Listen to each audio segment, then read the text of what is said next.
This Sunday's gospel is another great Easter story. Jesus appears not at the tomb where he rose from the dead, or in Jerusalem or Galilee where he meets Peter and the others, but on the road where he walks with two disciples leaving the city. He speaks to them on the road. Were not our hearts burning as he talked to us on the road, they say. I'd like to talk about Pope Leo, who's on the road these days. I go back to a time when popes never left Rome. People came to him. And beginning with Pope Paul VI in 1960, the popes began to travel to all parts of the world. They went on the road. Pope Leo is in Africa these days, visiting a number of countries. He began his visit in Algeria. It's largely a Muslim state.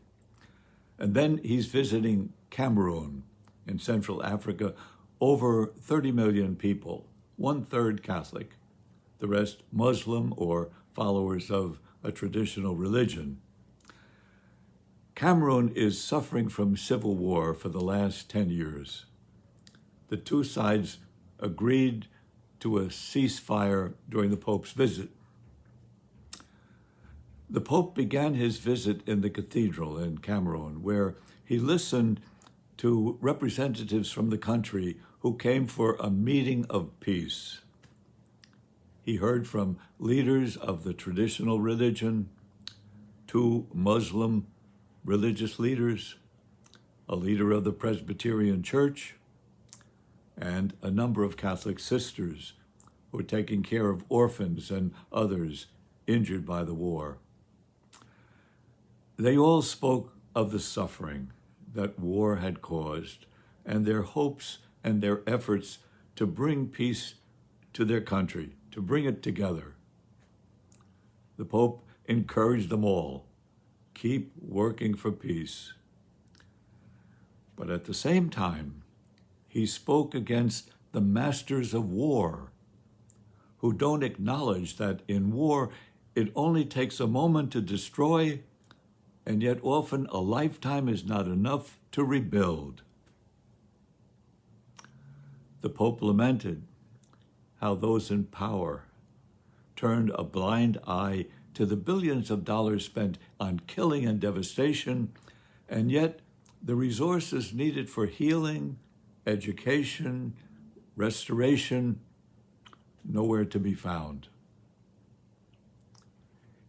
He condemned outsiders for exploiting war to take away the rich resources of Africa. Africa has long been exploited for its minerals and its people. They're perpetuating an endless cycle of destabilization and death, the Pope said. We're living in a world that's upside down. The president in Cameroon is 93 years old and has been an authoritative ruler over the country for almost 40 years. The Pope didn't hesitate to remind him that public authorities are called to serve as bridges, never as sources of division, and that authentic peace arises when everyone feels protected and heard and respected, and when the law serves as a secure safeguard against the whims of the rich and the powerful. The next countries on the Pope's visit have some of the same problems as Cameroon. Now, I'm expecting the Pope's message will be the same there too. Too political?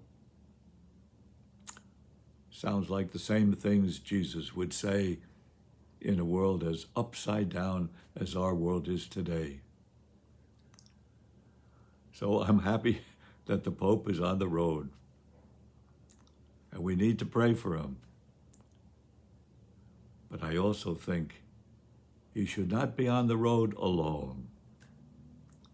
We need to support him.